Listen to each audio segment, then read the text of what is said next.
મિત્રો અત્યારે બજારમાં દરેક વસ્તુ ખૂબ જ ભેળસેળયુક્ત મળે છે.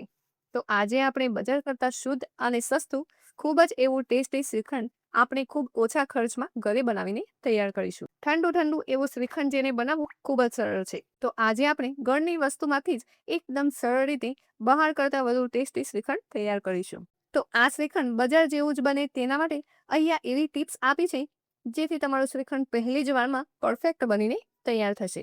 તો એકવાર આ રેસીપી પૂરેપૂરી જોજો. તો શ્રીખંડ બનાવવા માટે સૌથી પહેલાં મેં અહીંયા કોટનનું સફેદ કપડું લીધું છે. કોટનના કપડાને આપણે આ રીતે એક મોટી ગળણી પર રાખી દઈશું.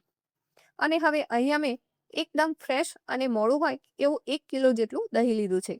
તેને આપણે કોટનના કપડામાં લઈ લઈશું. અહીંયા તમારે દહીં એકદમ ફ્રેશ હોય અને મોડું હોય તેવું જ લેવાનું, જેથી કરીને આપણું શ્રીખંડ એકદમ બજાર જેવું બનીને તૈયાર થાય. હવે આપણે આ દહીંમાંથી શ્રીખંડ બનાવવાનું છે, તો તેમાંથી બધું જ પાણી આપણે કાઢી લેવાનું છે. તો તેના માટે આપણે આ રીતે કપડાના બધા છેડા ભેગા કરીને તેની આ રીતની પોટલી બનાવી લેવાની છે. એટલે તેમાંથી બધું જ પાણી ધીરે ધીરે નીકળી જશે. હવે આ રીતે પોટલી બનાવી તેના ઉપર થોડું વજન રાખી દઈશું, જેથી કરીને તેમાં રહેલું બધું જ પાણી નીકળી જાય. જો દહીંમાં થોડું પણ પાણીનો ભાગ રહેશે તો શ્રીખંડ બરાબર નહીં બને અને તે જલ્દીથી ઢીલું પણ થઈ જશે. એટલે આપણે તેને 8 થી 10 કલાક માટે ફ્રીજમાં રાખી દઈશું. એટલે આપણું શ્રીખંડ બનાવવા માટે હંકટ બનીને તૈયાર થાય. તો અહીં લગભગ 10 કલાક જેટલો સમય થઈ ગયો છે અને દહીંમાંથી લગભગ બધું જ પાણી નીકળી ગયું છે. તો અહીં તમે જોઈ શકો છો એકદમ પરફેક્ટ શ્રીખંડ બનાવવા માટે હંકટ બનીને તૈયાર થઈ ગઈ છે. અને તમે જુઓ એકદમ પનીર જેવું બનીને તૈયાર થઈ ગઈ છે. તો હવે શ્રીખંડ બનાવવા માટે અહીં આપણે 250 ગ્રામ જેટલી દળેલી ખાંડ લઈ લઈશું અને તેને પણ આપણે દહીં સાથે એડ કરી દઈશું અને એકદમ સરસ રીતે તેને પણ મિક્સ કરી લઈશું.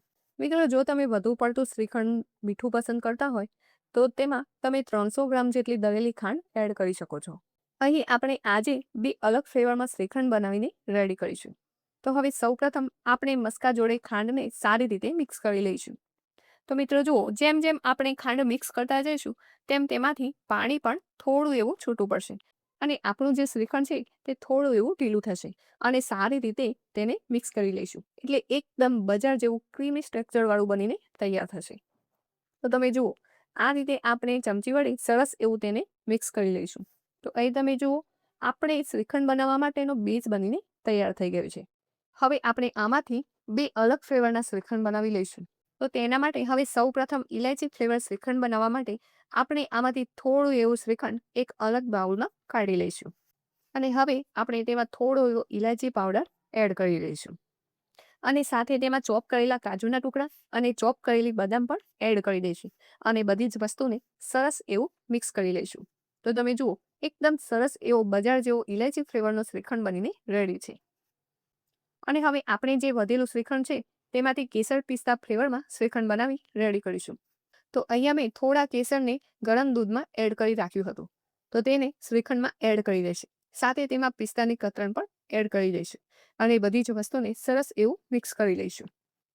તો અહીં તમે જુઓ, એકદમ બજાર જેવો ક્રીમી સ્ટ્રક્ચર કેસર પિસ્તા શ્રીખંડ બનીને પણ તૈયાર થઈ ગયો છે. તો હવે તેને એક બાઉલમાં લઈ લઈશું.